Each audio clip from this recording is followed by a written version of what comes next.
Buku The Achievement Habit. Bab 9. Gambaran besar. Ketidakwarasan pada individu adalah hal yang jarang. Namun dalam kelompok, partai, negara, dan massa, demikianlah adanya. Friedrich Nietzsche. Kehidupan di segala tingkat penuh dengan kerumitan dan ketidakpastian. Sebagai individu, kita menghadapi durasi kehidupan yang tak diketahui lamanya. Yang pada masa tersebut mungkin saja kita mengalami periode krisis keluarga, karir, atau personal. Dunia di sekitar kita bahkan lebih tak bisa diprediksi lagi. Saya selalu terpukau dengan hal-hal yang terjadi sebagaimana adanya. Ada bagusnya mengetahui secara umum tujuan Anda dalam hidup. Dan demikian pula ada baiknya untuk tidak terlalu kaku terhadap rencana Anda. Terbukalah terhadap segala kemungkinan. Biarkan orang lain masuk. Dan dengarkan ketika peluang-peluang baru muncul. Kehidupan sebagai peluang. Hidup saya tampak seperti diselingi oleh serangkaian jalan memutar yang tak terlihat sebelumnya. Diikuti dengan belokan ke kiri dan ke kanan yang mengejutkan. Segala yang bukan merupakan langkah yang terencana dan rasional. Ini menyebabkan saya kesulitan ketika ada mahasiswa yang menemui saya untuk meminta saran tentang karir. Saya berusaha memberi yang terbaik, yaitu ekstrapolasi yang rasional, linear dari masa kini ke masa depan. Meskipun saya tahu kecil sekali kemungkinan apa yang saya katakan itu untuk menjadi kenyataan. Kadang saya sampaikan kepada mahasiswa, hidup itu petualangan, jadi santailah, berhenti mencari tahu, dan ikuti saja alirannya. Sepertinya jawaban ini kurang memuaskan bagi sebagian besar mereka. Jadi saya berlagak bijak. Tahu betul bahwa kehidupan mereka akan segera melenceng dari jalan rasional apapun yang mungkin sudah mereka persiapkan. Saya tidak punya waktu atau keberanian untuk memberitahu mahasiswa-mahasiswa saya bagaimana akhirnya saya tinggal dan mengajar di Stanford. Tapi saya akan beritahu Anda di sini. Saya dan istri sama-sama tumbuh di lingkungan New York City dekat Bronx Park. Terlepas dari permulaan saya yang suram sebagai siswa SMA pemalas yang lebih banyak menghabiskan waktunya di jalan, saya tetap masuk kampus lokal. Tempat saya nyaris drop out. Tamparan yang diperlukan untuk menyadarkan saya adalah sebuah surat dari dekan yang memberitahu bahwa saya berada pada masa percobaan akademis. Tunggu, mereka tidak bisa mengeluarkan saya. Tadinya saya kira begitu. Saya tahu saya tidak bodoh. Sejak saat itu saya menjadi mahasiswa dengan nilai A semua. Saya belajar untuk mencintai sekolah, dan saya ingin melanjutkan pendidikan, jadi saya meneruskan ke pendidikan pasca sarjana. Sebagai mahasiswa pasca sarjana, saya juga mulai mengajar sebagai dosen di City College, dan kegiatan mengajar itu sangat berarti bagi saya. Saya sangat menikmati mengajar. Semakin dekat dengan kelulusan studi PhD saya di Universitas Columbia, saya berdiskusi dengan pembimbing tesis saya tentang masa depan. Saya amat senang ketika dia menyarankan agar saya melamar sebagai pengajar di Columbia. Dia memeringati saya agar berhati-hati jika ingin melamar ke tempat lain. Karena pada saat itu, pertukaran di antara jurusan teknik mesin bukan hal yang disenangi. Dia mengatakan bahwa Universitas Cornell sedang mencari asisten dosen muda. Saya pun teringat bahwa beberapa tahun yang lalu saya pernah menghabiskan 1 kali musim panas di Los Angeles dan mendengar bahwa area di sekitar Universitas Stanford adalah kawasan tempat tinggal yang menyenangkan. Saya bertanya apakah pembimbing tesis saya punya kenalan pengajar di Stanford. Ya, dia mengenal Profesor Arnold. Beginilah kisah ketidaksengajaan yang membawa saya ke Stanford. Tempat saya menghabiskan lebih dari 50 tahun hidup saya dengan menyenangkan. The International Conference for Teachers and Mechanism atau Konferensi Internasional Pengajar Mekanisme digelar di Universitas Yale pada tahun 1961 di bawah asuhan National Science Foundation atau Lembaga Sains Nasional. Penyelenggara acara mengirim undangan kepada Profesor Arnold di Universitas Stanford. Di jurusan Teknik Mesin Stanford, ada 2 orang bernama belakang Arnold. John E. Arnold adalah seorang dosen terkenal, baik di teknik mesin maupun sekolah bisnis. Dia kepala pertama divisi desain di jurusan tersebut. Di sisi lain, Frank E. Arnold adalah dosen yang lekat dengan divisi thermoscience, yang tertarik pada penerbangan aerodinamik, bukan mekanisme. Undangan konferensi tersebut secara tidak sengaja terkirim kepada Frank, bukan John. Tidak menyadari kesalahan yang sangat nyata ini, Frank menerima undangannya dan menghadiri konferensi, tempat dia bertemu dengan pembimbing tesis saya. Maka ketika pembimbing saya menulis referensi tentang saya kepada kenalannya, dia sebenarnya menulis kepada orang yang salah. Untunglah kali ini Frank meneruskan suratnya kepada John.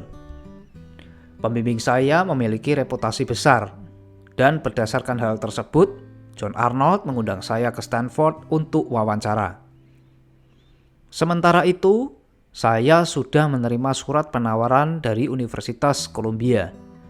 Saya telah menerima posisi sebagai asisten dosen dan akan dimulai pada bulan September. Saya menantikan sekali mengajar di Columbia, bekerja dekat pembimbing tesis saya. Namun, saya senang juga ditawari perjalanan gratis untuk wawancara di California.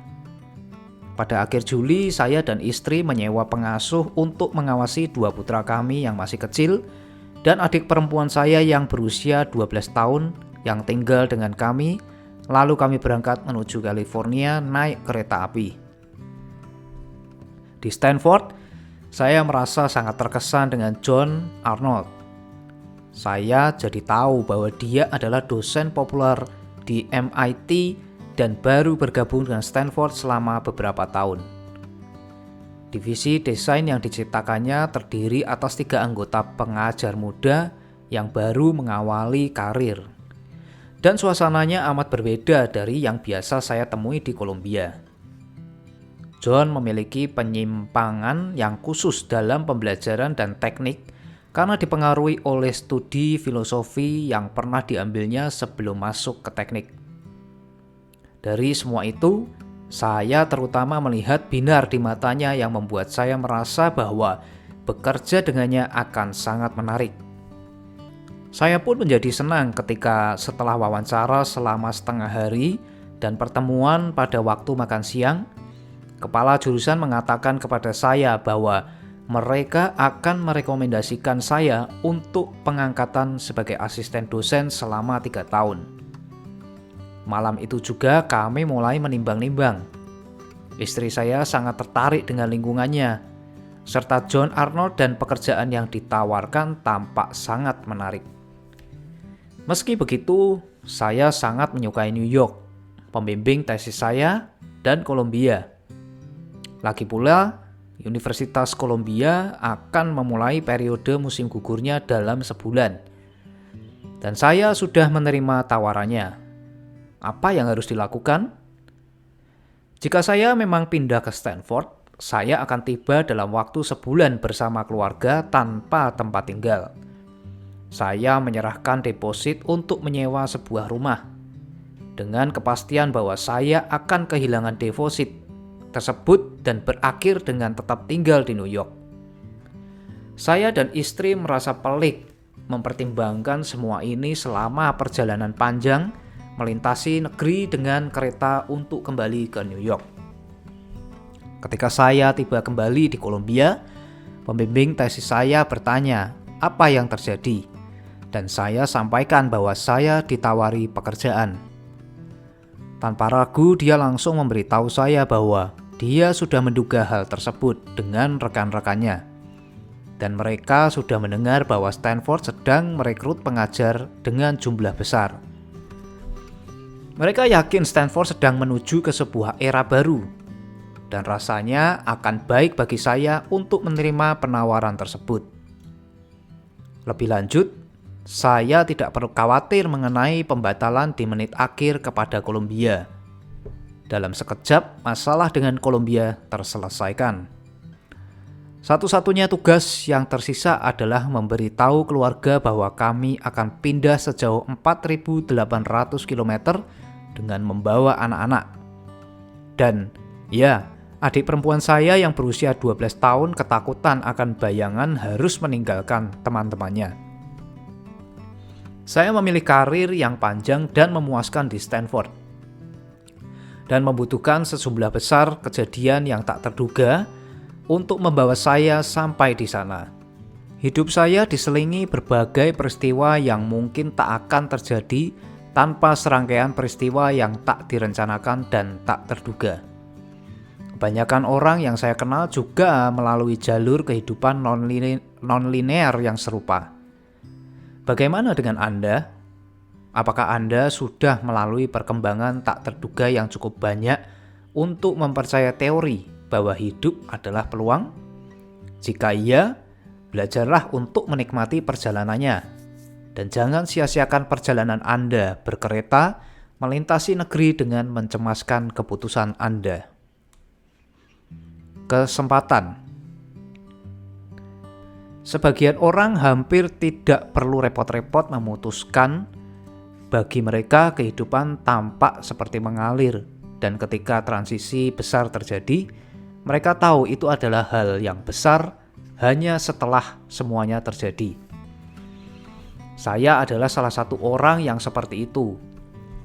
Saya merasa diri beruntung memiliki tipe karir seperti itu, dan menelaah banyaknya persimpangan di dalam karir yang panjang dan utuh.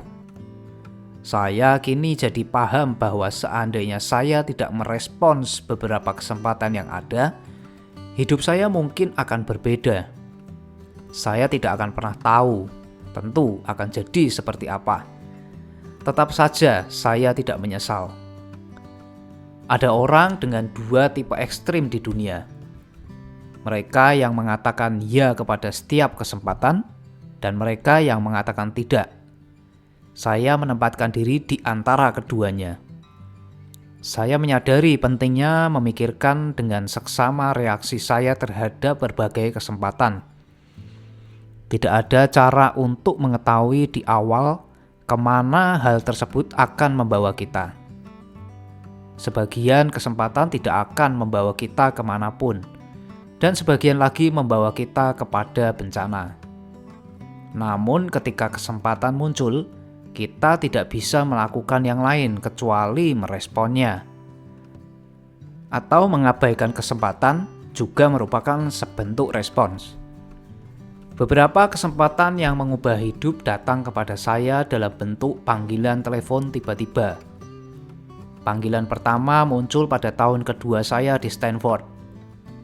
Saya menjawab telepon kantor dan diminta untuk menunggu.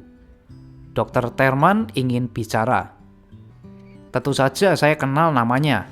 Frederick Terman adalah pembantu rektor di Stanford, seorang pakar di bidang teknik elektrik yang menjadi mentor bagi Bill Hewlett dan David Packard. Namun saya belum pernah bertemu dengannya. Apa kira-kira yang diinginkannya dari seorang asisten dosen muda? Terman memberitahu saya bahwa dia menelepon untuk menyarankan agar saya memberi bantuan dalam mendesain mesin kepada John McCarthy, seorang matematikawan yang baru saja mendapatkan dana besar dari pemerintah untuk mendirikan laboratorium intelijensi artifisial Stanford. Sebagian dana tersebut diperuntukkan bagi pengembangan alat-alat robotik. Thurman diberitahu bahwa John terlalu matematis untuk menangani desain peralatan yang sesungguhnya. Dan saya bisa menyumbangkan keahlian perteknikan yang dibutuhkan di sana. Telepon dari Thurman tersebut membawa saya pada kerjasama yang erat dengan Laboratorium Intelijensi Artifisial Stanford dan penyelaman saya ke dalam dunia perobotan, yang kemudian menjadi bagian besar karya kreatif saya selama lebih dari 40 tahun. Saya menjadi salah satu pencetus bidang baru dunia perobotan, dan John menjadi teman sepanjang masa. Dia adalah salah satu pencipta utama bidang intelijensi artifisial, seorang jenius sejati dengan benak penuh rasa keingintahuan dan kreativitas yang luar biasa. Tak butuh waktu lama untuk mengetahui bahwa ternyata dia jauh lebih praktis daripada yang diyakini Thurman. John punya keyakinan menarik bahwa dia bisa memecahkan segala persoalan. Pada masa-masa awal, saya bepergian dengannya ke Houston, tempat kami berdua bertemu dengan para pemimpin perusahaan minyak di ruang rapat mewah dekat puncak bangunan pencakar langit yang besar. John mencoba meyakinkan mereka agar bersedia mendanai pengembangan mesin robotik tambang batu bara. Kami belum pernah melakukan hal sejauh itu, tapi John menggambarkan secara mendetil apa yang bisa dicapai dengan hal tersebut. Dia menunjukkan video yang dibuat oleh mahasiswa kami tentang lengan robot yang sedang menyusun menara balok. Latar belakang musik di video tersebut adalah melodi ragtime milik Scott Joplin, The Entertainer, yang juga digunakan dalam film The Sting. Di film, dua preman diperankan oleh Paul Newman dan Robert Redford menipu bos mafia hingga mendapat uang yang sangat banyak. Duduk di sana, saya melihat bahwa John tidak menyadari betapa eratnya kemiripan antara permintaan yang sedang kami ajukan dan jalan cerita dalam The Sting. Kami gagal mendapatkan uangnya. Sampai sekarang saya yakin para pemimpin perusahaan minyak itu melihat ironinya dan tertawa senang. Saya ingat reaksi pertama saya terhadap telepon dari Thurman bisa dikatakan netral. Awalnya saya merasa kesempatan yang muncul adalah pengalih perhatian dari riset utama saya. Ternyata saya mampu menghadirkan perspektif yang unik dalam pekerjaan yang sedang dilakukan John, dan perobotan justru memperkaya bidang utama yang menjadi ketertarikan saya, kinematika. Panggilan telepon lain yang mengubah hidup saya berasal dari seorang teman, Mike Robbins, seorang dosen di Universitas Texas A&M, yang menanyakan kesediaan saya untuk mengorganisasi lokakarya kreativitas pada musim panas. Reaksi spontan saya adalah no way. Tapi sebelum saya menutup teleponnya, saya melihat ini bisa menjadi kesempatan yang bagus bagi kawan saya, Rolf Faste, untuk meningkatkan reputasinya agar mendapat promosi. Saya dan dia akhirnya menjalankan lokakarya ini selama 10 tahun.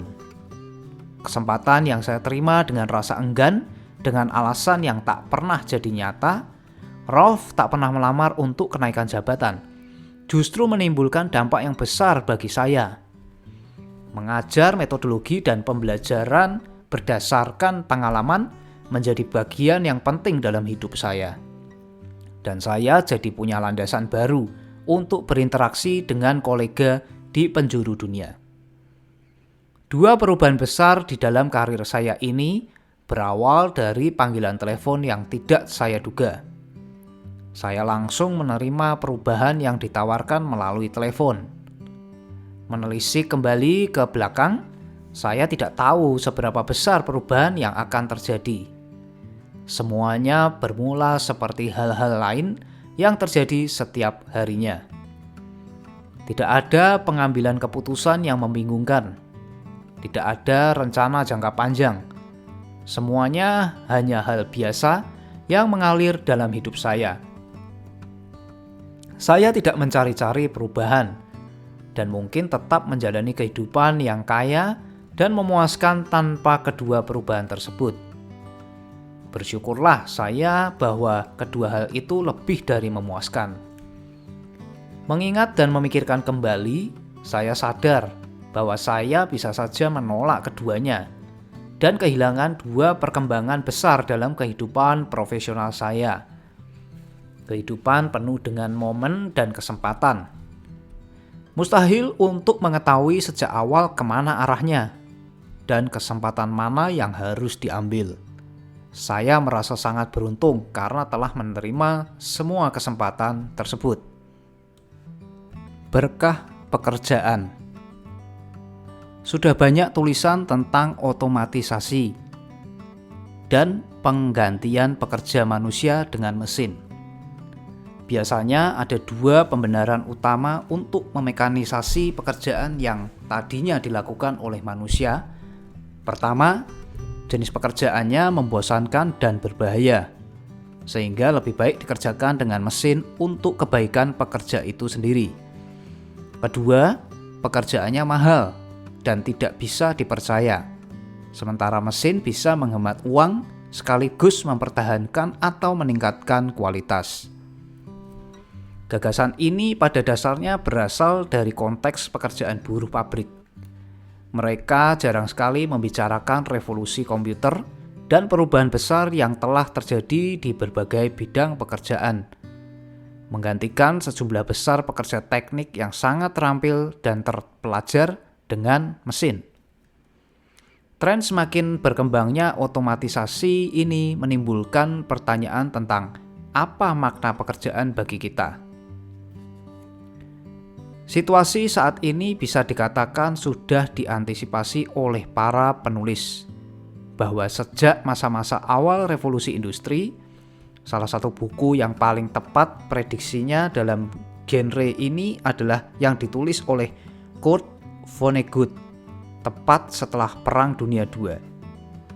Dalam Player Piano, dia menggambarkan masa depan Amerika yang mayoritas masyarakatnya adalah pengangguran atau melakukan pekerjaan yang sangat asing dalam laskar tak berpangkat atau mengerjakan proyek publik yang tak bermakna. Mereka tinggal di sisi seberang sungai atau bisa juga di seberang jalan dari kelompok kecil elit berpendidikan yang menjalankan perekonomian. Di masyarakat ini, mesinlah yang melakukan sebagian besar pekerjaan, dan yang tersedia bagi mayoritas populasi manusia hanya pekerjaan yang tak memberikan kepuasan. Pemahaman berbeda mengenai perubahan yang muncul karena orang memilih untuk mengembangkan teknologi dapat ditemui dalam risalah ilmiah karya Harry Braverman, Labor and Monopoly Capital. Braverman menyatakan bahwa pekerjaan yang memungkinkan adanya ekspresi diri dapat memenuhi kebutuhan manusia. Dan dia menelusuri akar munculnya tren yang menurunkan kualitas pekerjaan dan pekerja. Dalam istilah Braverman, mesin yang meningkatkan keahlian manusia dianggap mendukung kehidupan, life supporting, sementara yang menurunkan keahlian mereka dan mengurangi nilai hasil kerjanya disebut menghancurkan kehidupan, life destroying. Barangkali pembicaraan terbaik untuk mengungkapkan fungsi tepat bagi mesin adalah Mahatma Gandhi. Saat ditanya apakah beliau menentang keberadaan mesin, beliau menjawab, "Bagaimana bisa ketika aku tahu bahwa bahkan tubuh ini adalah mesin yang sangat rapuh?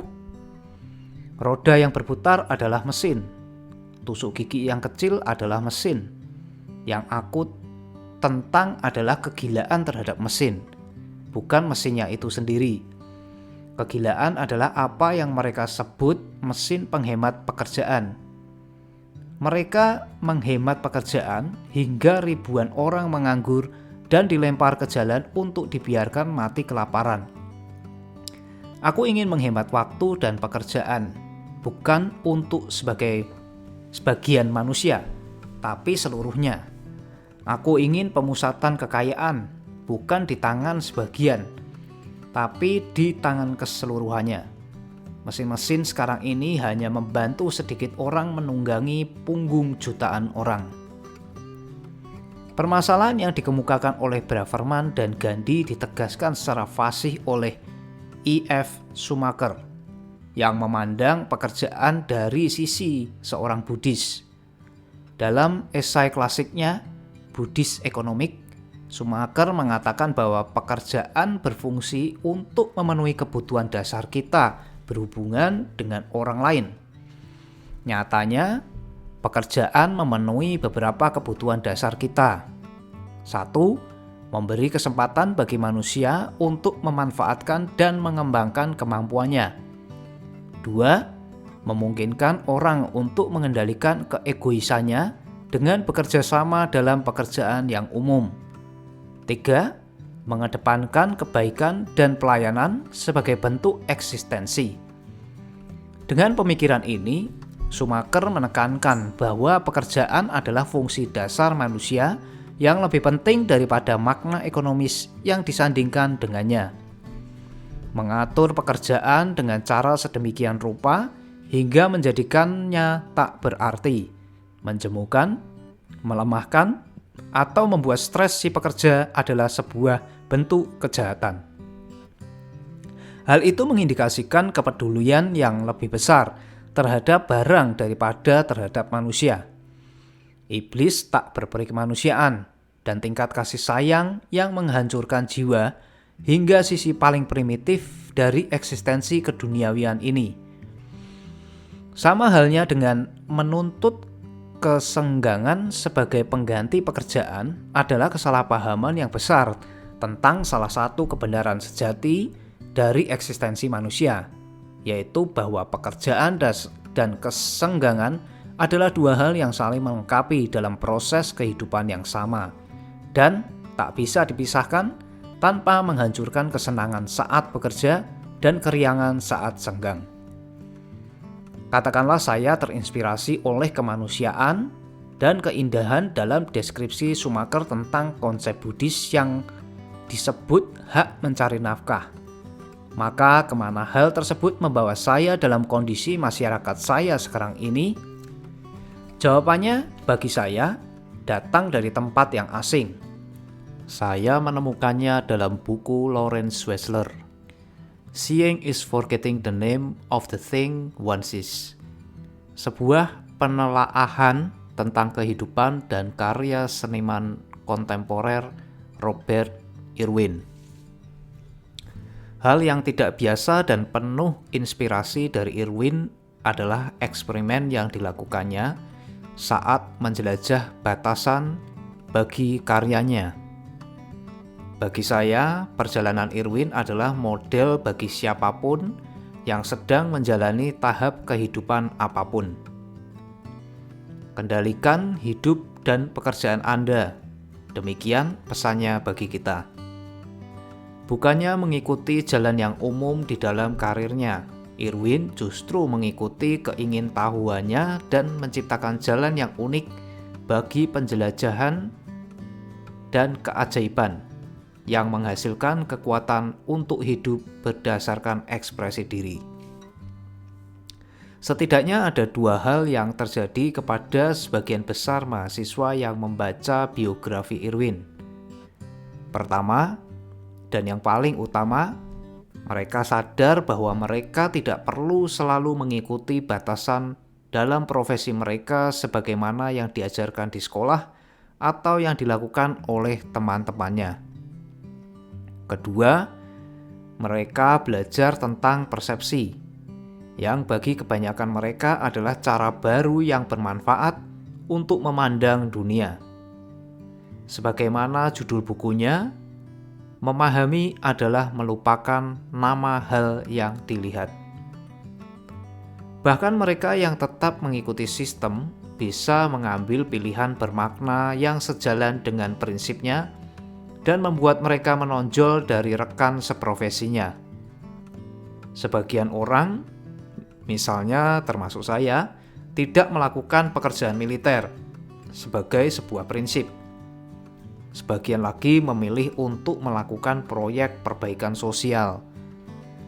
Hal yang lebih mencolok daripada pilihan pekerjaannya adalah sikap seseorang terhadap dan relasinya dengan pekerjaannya. Kebanyakan orang mengasosiasikan kebebasan untuk memilih pekerjaan hanya untuk profesi yang berkeahlian tinggi. Pengalaman saya menunjukkan bahwa pilihan-pilihan itu bisa ditemukan bahkan dalam pekerjaan yang dianggap kasar. Saya menyelesaikan pendidikan dengan melakukan berbagai pekerjaan. Saya pernah bekerja sebagai petugas SPBU, pekerja kasar, tukang, pekerja gudang, tenaga penjual keliling, petugas stok, pekerja antar, pedagang kaki lima, petugas pos, peternak ayam, insinyur, dan guru. Apakah saya orang yang kurang pintar atau kurang berharga ketika belum ada gelar PhD di nama saya? Apapun pekerjaan yang dilakukan atau apapun latar belakang kita, kitalah yang menentukan bagaimana memandang diri sendiri dan dunia. Jika Anda mempertahankan kepercayaan diri yang tinggi dan menjaga pandangan yang positif terhadap masa depan, maka yang lain biasanya akan mengikuti.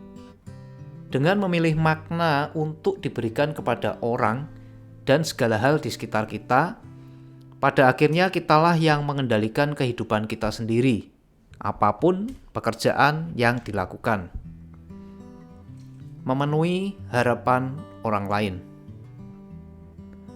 Salah satu hal yang paling sulit adalah menapaki jalan yang berbeda dengan apa yang diharapkan orang tua atau masyarakat dari Anda. Sangat mungkin Anda diharapkan untuk bergabung dengan bisnis keluarga atau memiliki karir dan lintasan hidup yang mirip dengan orang tua Anda. Mungkin hal itu bisa membuat Anda bahagia, bisa juga tidak. Ketika masih di Bronx, teman saya, Mark, mendapat tekanan yang besar dari orang tuanya karena dia tidak peduli pada tugas sekolahnya. Dia menghabiskan seluruh waktunya di jalan, membetulkan mobil-mobil. Orang tuanya bersikeras agar dia menemui konselor yang memintanya untuk mengikuti serangkaian tes. Hasilnya menunjukkan bahwa dia memiliki bakat yang tinggi untuk pekerjaan yang menggunakan tangannya. Akhirnya, dia pindah ke sebuah kota kecil, membuka usaha percetakan, dan hidup bahagia selamanya. Seperti Mark, banyak di antara kita yang bisa merasakan apa saja yang mampu kita kerjakan dengan baik dan apa yang secara alami menarik bagi kita. Namun, kita dikelilingi oleh orang-orang yang bermaksud baik seperti orang tua Mark yang telah membentuk rencana tentang apa jalan yang terbaik bagi kita. Kedua rencana tersebut seringkali bertolak belakang.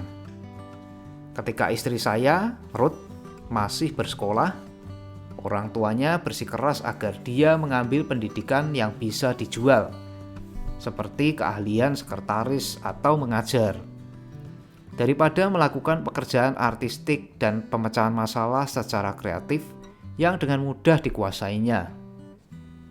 Tekanan ini menempatkannya pada pilihan karir yang salah dan butuh bertahun-tahun baginya untuk sampai di jalur yang benar. Meski begitu, terkadang Anda beruntung karena memiliki pelindung. Andi adalah sahabat dekat saya di perkuliahan pasca sarjana. Saat pemakamannya dalam eologi yang mengharukan, keponakannya menyampaikan rasa terima kasih dengan berurai air mata. Keponakannya yang saat ini telah sukses menjadi arsitek merasa sangat berhutang kepada Andi yang telah menampung dan mendukung pilihan studinya di bidang arsitektur. Setelah ayahnya sendiri mengusirnya karena dia menolak masuk ke bisnis keluarga. Mark, Ruth, dan keponakannya Andi semuanya menghadapi konflik pemilihan jalur karir. Masalah ini banyak ditemui pada siswa di pendidikan tinggi.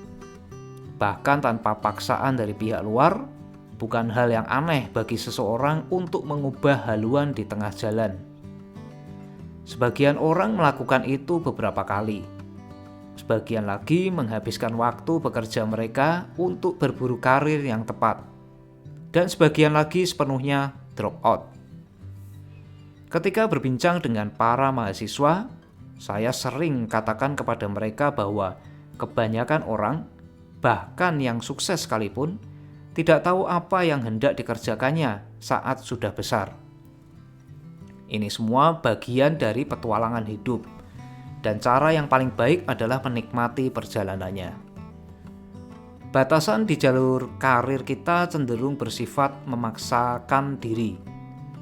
Konon katanya kita semua mampu mengatasi level inkompetensi kita sendiri. Saya tidak bisa berkata bahwa saya melihat kebenaran dalam ungkapan tersebut. Saya justru lebih sering menemukan bahwa kita cenderung bangkit tanpa berpikir. Ada titian tangga di kebanyakan jalur karir, dan masyarakat membuat orang berpikir bahwa mereka harus menaikinya. Tidak semua penghargaan, gelar, dan jabatan baru itu baik bagi setiap orang. Ada banyak kerdak yang mengambang di sekitar orang yang barangkali menjalani hidup yang lebih memuaskan dan produktif seandainya saja mereka tetap berada di tempatnya, tetap melakukan yang disenanginya, daripada bergerak ke arah yang dianggap lebih tinggi. Seorang wanita bernama Diana bekerja sebagai perawat selama bertahun-tahun, sampai akhirnya diangkat menjadi supervisor, lalu menjadi administrator. Jabatan itu memberikannya lebih banyak uang dan kekuasaan, tapi dia lantas menyadari bahwa dia tidak lagi menolong siapapun, maka dia berhenti. Dijauhkan dari pasien-pasien yang dikasihinya telah memupuskan semangat bekerjanya. Kini dia justru menjadi instruktur bela diri. Jika ragu-ragu, kembalilah ke latihan sebelumnya ketika Anda menanyakan 3 hal kepada diri sendiri. Siapa saya? Apa yang saya inginkan? Apa tujuan saya? Bagus untuk sering mengulang latihan tersebut. Kini saya ingin Anda melakukannya sekali lagi dan tambahkan kata baru. Apa yang sesungguhnya saya inginkan? Tanyakan terus lagi dan lagi, sampai Anda merasa menemukan pencerahan tentang hasrat Anda, sehingga Anda tidak perlu lagi mengikuti pandangan masyarakat tentang apa yang baik bagi diri Anda. Hal yang kita sepelekan. Hal yang paling utama yang bisa kita ketahui dari seseorang adalah hal-hal yang disepelekannya. Dan hal paling utama yang harus diketahui dari sebuah masyarakat adalah semua yang hanya disangkakan dan jarang diperhatikan. Lewis Wirth. Berbagai hal yang kita sepelekan dan hanya disangkakan adalah dasar bagi citra diri kita dan memberi makna bagi banyak hal di hidup kita. Dengan menegaskan hal-hal yang disangkakan sebagai latar belakang kita, maka kita jadi bisa mengafirmasi atau mengubahkannya. Tindakan ini membuka kesempatan bagi kita untuk mengubah diri dari boneka menjadi makhluk yang sepenuhnya mandiri. Beberapa orang meraih kemandirian dengan kekerashatian dan pemberontakan. Meskipun memberikan hasil, hal itu bukanlah cara yang sehat untuk mencapai perubahan. Pendekatan yang lebih rasional adalah dengan memperhatikan hal-hal yang terpampang nyata di hadapan Anda. Giliran Anda. Buat daftar berbagai hal dalam hidup Anda yang biasanya tidak Anda perhatikan. Judul yang baik untuk daftar tersebut adalah hal-hal yang terlalu kentara atau terlalu sepele untuk dicatat. Misalnya, daftar Anda bisa saja berisi, saya tidak sungguh-sungguh mendengarkan istri yang berbicara kepada saya. Saya tidak akan pernah membersihkan garasi. Saya kurang tidur. saya tidak pernah sempat menelpon sepupu saya. Saya selalu mendukung partai politik yang juga didukung orang tua saya. Pandangan saya tentang uang sama seperti ayah saya.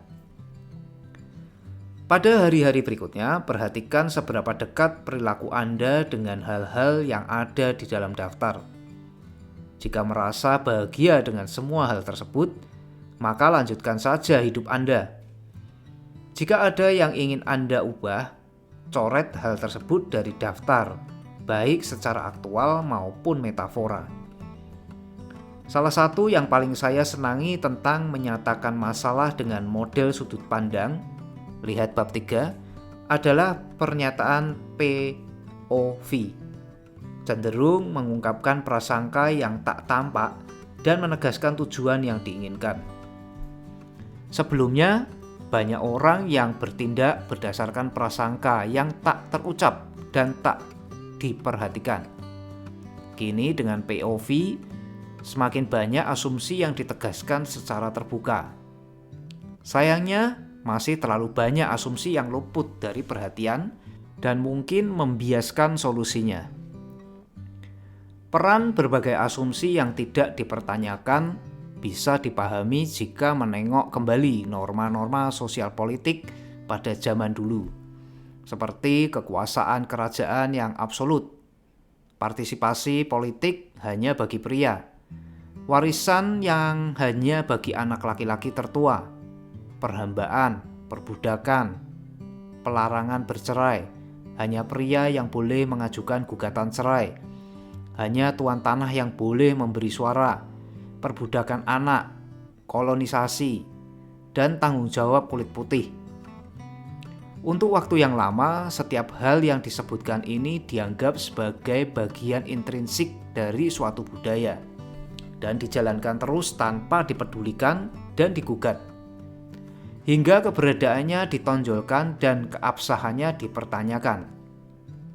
Sebuah tamsilan yang menggambarkan dengan baik kenisbian norma sosial kita adalah kisah seorang pemuda yang datang ke sebuah kota kecil hanya dengan berpakaian selembar kain putih dan tidak berucap sepatah kata pun kecuali bergumam tak jelas. Penduduk kota mengira si pemuda malang itu tidak waras, sehingga mereka memasukkannya ke rumah sakit jiwa di sana. Seminggu kemudian, lebih dari 20 orang baru mendatangi kota itu, berpakaian dan berbicara yang sama seperti pemuda pertama. Pada saat inilah penduduk kota melepaskan si pemuda pertama. Jelas bahwa dia adalah anggota sekte keagamaan. Pesan utamanya di sini adalah jika Anda ingin melakukan sesuatu yang tidak biasa, sebaiknya Anda melakukan bersama-sama dengan sekumpulan orang yang lain. Jika tidak, orang akan menganggap Anda tidak waras. Banyak institusi di masyarakat kita yang diterima secara luas. Padahal, jika Anda melihatnya dalam kerangka kain putih bergumam, semua itu tak berarti kalau bukan karena ada banyak orang yang menjadi bagiannya. Bayangkan apa yang mungkin terjadi jika tidak ada universitas. Lalu saya menghampiri Anda di jalan dan menyarankan agar Anda membayar saya cukup mahal selama sedikitnya 4 tahun. Sebagai gantinya, saya akan memberikan ceramah tentang hal-hal yang belum pernah Anda dengar, yang kebetulan menarik bagi saya. Dan jika Anda berhasil melalui beberapa rintangan, di penghujung 4 tahun itu, saya akan memberi Anda selembar kertas bertuliskan nama Anda. Kita sebut saja BS. Apakah semuanya itu terdengar masuk akal? Saya pernah mendengar seorang guru berkebangsaan India yang memberikan tamsilan tentang sejarah perbankan. Seorang pria sedang duduk di beranda di depan rumahnya, menyaksikan kehidupan berjalan. Ketika tiba-tiba dia mendapat penglihatan berupa 4 huruf BANK. Dia lantas mengambil sepotong kapur dan menulis ke-4 huruf tadi di pintu depan rumahnya. Tak berserang lama, seorang datang kepadanya dan memberinya sejumlah uang. Si pria terkejut dan kebingungan. Jadi dia meletakkan uang tersebut ke dalam sebuah kotak besar. Sepanjang hari orang-orang terus berdatangan memberinya uang. Dan si pria tak hentinya terkejut dan kebingungan dan memasukkan uang ke dalam kotak. Akhirnya pada penghujung hari si pria masuk ke rumahnya dan mengambil seluruh uangnya dari bawah kasur untuk dimasukkan pula ke dalam kotak yang sama. Kisah tersebut disampaikan untuk memperingatkan para pengikut sang guru tentang delusi diri dan kenabian palsu. Intinya adalah jika cukup banyak orang yang melakukannya, maka hal tersebut bukan lagi kegilaan, melainkan justru menjadi norma yang diterima. Peristiwa tulip mania yang terkenal, bubble pasar saham.com dan properti hanya merupakan puncak gunung es bagi tipe perilaku saya juga ini. Sayangnya kecenderungan mengubah suatu kegilaan menjadi hal yang normal tidak hanya berlaku pada keadaan finansial, melainkan juga terjadi di bagian penting dari beberapa konflik politik dan sosial terbesar di dunia. Di banyak konflik antara masyarakat dan negara, masing-masing membenarkan dirinya dengan mengungkap hal buruk apa yang dilakukan pihak lawan kepadanya. Setiap sisi cerita masuk akal dan mengesahkan apapun yang mereka lakukan sebagai respons. Hal menarik yang seringkali diabaikan adalah pembenaran itu berdasarkan pada titik yang menjadi permulaan kisah mereka. Saya menyebut ini sebagai permasalahan tanda baca, dan meskipun diabaikan oleh pihak-pihak yang berseteru, hal tersebut sebenarnya sangatlah penting. Sejarah adalah aliran yang terus berjalan untuk kepraktisan. Selain dari kehidupan individual kita, tidak ada yang namanya awal dan akhir. Jadi semua kisah yang diberikan permulaan merupakan distorsi dari apa yang sesungguhnya terjadi. Permulaan mewarnai kisah sedemikian rupa hingga menjadi pembenaran bagi si pencerita. Pembantaian orang Muslim dan Hindu yang masih berlangsung tidak dimulai oleh siapa yang melempar batu pertama kali setelah pemisahan subkontinen India. Masalah dalam pernikahan Anda bukan dimulai ketika istri Anda pergi dengan mantan pacarnya atau ketika suami Anda tidak membersihkan garasi. Dengan menetapkan di mana awal mula dan titik akhir sebuah cerita, maka Anda telah memberinya makna. Dengan mengubah tanda bacanya, Anda bisa membuat pahlawan menjadi penjahat dan demikian pula sebaliknya. Masalahnya, kita semua terlalu sibuk untuk memahami lapisan tak bermakna di sekitar kita. Jika hanya itu yang tampak bagi kita, maka akan sulit bagi kita untuk melihat bahwa kita dan orang-orang di sekitar tidak sedang bertindak layaknya makhluk yang mandiri, berakal, dan rasional. Dalam banyak hal, citra diri kita terhubung sangat erat dengan identitas yang kita pilih. Seringkali kita menggenggam erat beberapa hal demi menjaga otonomi kita, dan akibatnya justru kita menjadi boneka. Inilah yang seharusnya ada dalam daftar hal-hal yang terlalu kentara dan sepele untuk dicatat. Jika Anda bersedia menggunting benangnya sambil tetap mempertahankan identitas, maka Anda bisa membebaskan diri untuk menulis ulang kisah konflik Anda dengan tanda baca yang berbeda. Kadang Anda akan mengacau. Pada suatu saat, kita semua akan mengacau. Sebagian dari kita akan mengacau lebih banyak daripada yang lain. Tapi intinya itu pasti akan terjadi. Anda akan memalsukan sesuatu di resume dan ketahuan. Anda akan mengatakan hal yang buruk tentang atasan dan mengetahui ternyata atasan Anda sedang berada di dekat Anda. Anda akan menerima penghargaan atas sesuatu yang sebenarnya gagasan orang lain. Anda akan mengendap masuk terlambat ke kantor dan berpura-pura sudah datang dari tadi. Faktanya begini, Presiden Richard Nixon dan Bill Clinton sama-sama mengacau. Tapi yang membuat mereka terjerumus dalam masalah bukan dosa yang sebenarnya, melainkan kebohongan yang mereka katakan sesudahnya. Seandainya mereka langsung mengaku, besar kemungkinan masalahnya akan menguap lebih cepat. Sayangnya, justru yang kita ingat adalah saya bukan bajingan dan saya tidak memiliki hubungan seksual dengan wanita itu sebagai kalimat utama. Kebohongan bisa membengkak. Jika Anda mengatakan satu kebohongan, maka Anda harus mengatakan kebohongan lagi untuk mendukung yang sebelumnya. Jika Anda merasa terpojok, ada solusi yang bagus.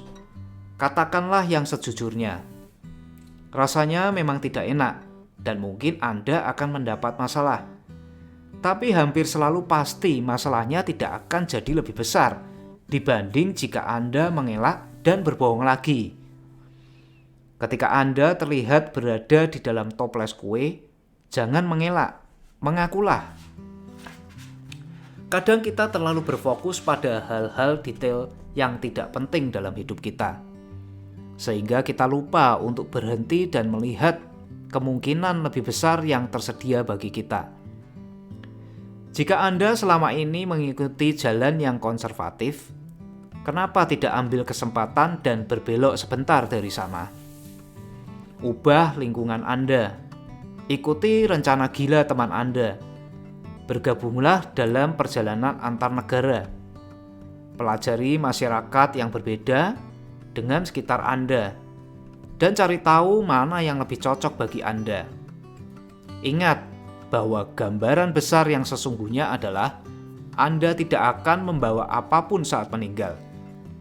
Jadi, lebih baik Anda menghabiskan waktu di bumi untuk merasakan segala hal yang Anda bisa daripada hanya berdiam diri dan menimbun.